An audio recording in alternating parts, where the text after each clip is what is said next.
Hello বন্ধুরা, আজকে আমি আপনাদের সাথে এমন জিনিস শেয়ার করব যা হয়তো ইউটিউবে এর আগে কেউ কখনো শেয়ার করেনি। যা হলো কলার খোসা দিয়ে রূপোর গয়না আগের মতন একদম চকচকা করে তোলা কীভাবে যায়, তাও আবার একদমই কম খরচে, কোনো খরচই নেই, সব কলার খোসা দিয়ে হয়ে যাবে। আর কলার খোসা তো আমরা সবাই ফেলে দিই, তো এটা ইউটিউবে সর্বপ্রথম হয়তো আমিই নিয়ে এসেছি। তো পুরো ভিডিওটা স্কিপ না করে দেখতে থাকুন। আর আমি কিন্তু ভিডিও শেষে আপনাদেরকে উইথ রেজাল্টও দেখাবো যে হ্যাঁ সত্যিই কিন্তু কলার খোসা দিয়ে রূপোর গয়নাকে এইভাবে পরিষ্কার করা যায়। তো পুরো ভিডিওটা স্কিপ না করে দেখতে থাকুন। দেখুন, আমি কিন্তু আপনাদেরকে দেখিয়ে দিচ্ছি যে এই নূপুর, এটা রূপোর নূপুর, এটা কতটা পরিমাণে নোংরা হয়ে গেছে। এর কিন্তু আগের যে চমকটা ছিল সেটা কিন্তু আর নেই, একদমই ফিকে হয়ে গেছে। তো এটাকে আজকে আমি পরিষ্কার করে আপনাদেরকে দেখাবো উইথ রেজাল্ট। দেখুন, প্রথমে একটা পাকা কলার খোসা নিয়েছি আমি। আপনারাও চেষ্টা করবেন পাকা কলার খোসা নেওয়ার। তারপরে এই যে ওপরের যে সাদা অংশটা, এটা একটা চামচের সাহায্যে আপনাদেরকে ঘষে ঘষে তুলে নিতে হবে। আর এটা কিন্তু টাটকা কলা, আমি কিনে এনেই তারপরে এটা রেখেছিলাম, খোসাটা রেখে দিয়েছিলাম। তারপরে টাটকা কলার খোসা। তো দেখুন, এভাবে সাদা অংশটাকে তুলে নিতে হবে, এটাই কিন্তু আমাদের মেন, কারণ এতে অনেক প্রকারের। এবারে আমি আপনাদেরকে বলি কলার খোসা দিয়ে রূপোর গয়না পরিষ্কার হওয়ার কারণ কলাতে থাকে প্রাকৃতিক এনজাইম, যা কিন্তু এই যে রূপোর গয়নার গায়েতে যে ময়লাগুলো থাকে সেগুলোকে গলিয়ে বের করে দিতে সাহায্য করে।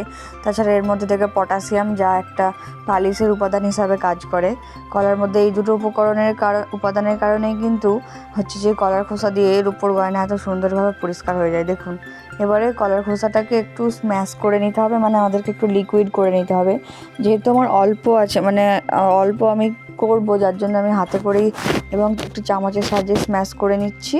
আপনাদের যদি অনেকগুলো গয়না থাকে তো আপনারা কোয়ান্টিটির সেই মতো নিয়ে একটা পেস্ট বানিয়ে নিতে পারবেন। তো এর মধ্যে আমাদেরকে এটা একটু আমি যে হামান ছিল ছোট, এটাকে একটু স্ম্যাশ করে নিচ্ছি, কারণ চামচ দিয়ে ভালোভাবে স্ম্যাশ হচ্ছিল না। তো এবারে এর মধ্যে আমাদেরকে মেশাতে হবে 1 চামচ পরিমাণে বেকিং সোডা। এটা যে বেকিং সোডাটা আপনারা 1 চামচ পরিমাণেই দেবেন, যেহেতু এটা দিয়ে আমাদেরকে একটা পেস্ট তৈরি করতে হবে। লিকুইডও নয়, আবার খুবই পাতলাও নয়, আর খুবই ঘনও নয়, এমন একটা পেস্ট তৈরি করতে হবে যেন যে আমি নূপুরগুলো নিয়েছি, যে গয়নাটা আপনারা নেবেন সেটা যেন খুব ভালোভাবে এর মধ্যে সোক হয়। এতটা পরিমাণে আপনাদেরকে ব্যাটারটা তৈরি করতে হবে। দেখুন, খুব ভালোভাবে কিন্তু আমি মিক্স করে নিচ্ছি।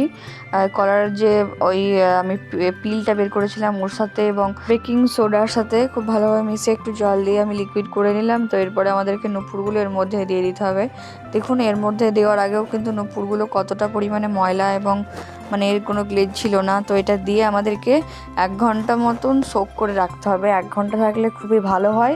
আপনাদের কাছে অল্প সময় থাকলে আপনারা আধ ঘন্টা মিনিমাম রাখতে পারেন, তাহলেই দেখবেন আপনাদের কাজ হয়ে যাবে। দেখুন, এই পেস্টটা কেমন ধীরে ধীরে নোংরা হয়ে আসছে, বোঝা যাচ্ছে রঙটা দেখে, বিকজ আগের রঙটা আর এখনের রঙটা কিন্তু সম্পূর্ণ আলাদা পেস্টটার। তো ওটা 1 ঘন্টা রাখার পর তুলে আমি এবারে একটা পরিষ্কার জলে প্রথমে নূপুরগুলোকে দিয়ে দেবো।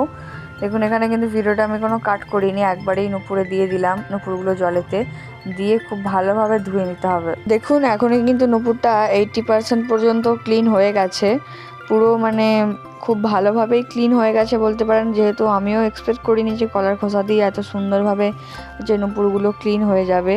দেখুন, আমি এবারে এটা একটু পরিষ্কার জল দিয়ে ধুয়ে দিলাম। তো এবারে এর যে ছোট ছোট যেই পার্টিকেলসগুলো থাকে এর মধ্যে না খাঁজেতে, তো সেটা আমাদেরকে একটু ব্রাশ দিয়ে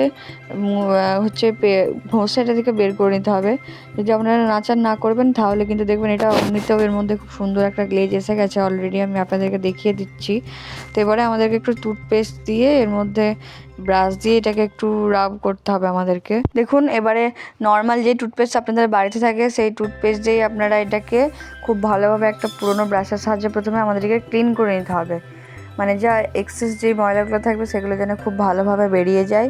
আর যে কলার খোসা দিয়ে যে এত সুন্দরভাবে নূপুর বা রূপোর গয়নাকে পরিষ্কার করা যায় সেটা হয়তো আপনারা আগে জানতেন না, অনেকেই তো কলার খোসা ফেলে দেন। তো এইভাবে একবার অবশ্যই আপনার রূপোর গয়নাগুলোকে পরিষ্কার করে দেখবেন, 100% কিন্তু গ্লেজ আসবে এবং পুরো পালিশের মতোই হবে। প্রথমে নতুন যেমন কিনেছিলেন তেমনই দেখতে লাগবে। তো দেখুন, এবারে ফাইনাল রেজাল্টের পালা। দেখুন, আপনারা দেখে হয়তো বুঝতেই পারছেন এটা কতটা পরিমাণে আগের থেকে চকচক করছে এবং পুরো পালিশের মতো লাগছে। কিন্তু এটা দোকানে নিয়ে গিয়ে পালিশ করা নয়, এটা কিন্তু আমি ঘরেতেই করেছি।